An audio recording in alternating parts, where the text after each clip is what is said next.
Hi creators! Welcome to our channel. If you're a WordPress programmer, you may have encountered this error before. It's called fatal error, call to a member function on a non-object. To solve the call to a member function on a non-object error, you need to ensure that the variable you're calling the method on is an object instance. Here are some steps you can take to fix this error.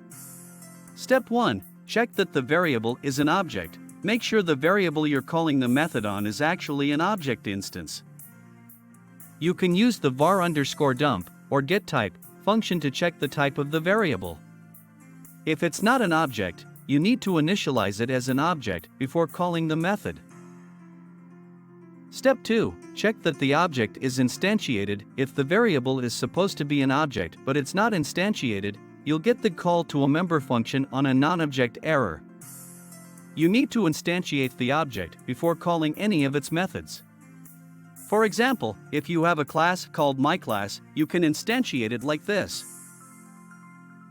Step 3. Check that the method exists. If the variable is an object instance and it's instantiated, but you're still getting the error message, make sure the method you're calling actually exists in the objects class.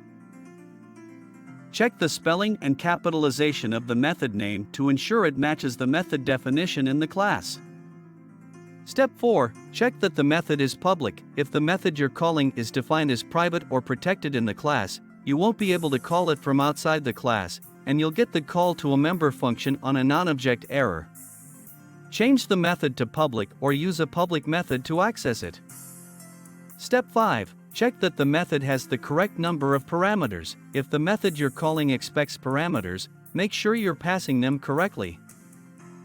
If you're passing too many or too few parameters, you'll get the call to a member function on a non-object error.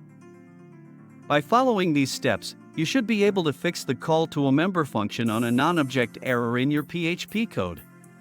So, thank you so much for watching this video. If you think this video is helpful, please like, share and subscribe our channel for more videos related to WordPress errors.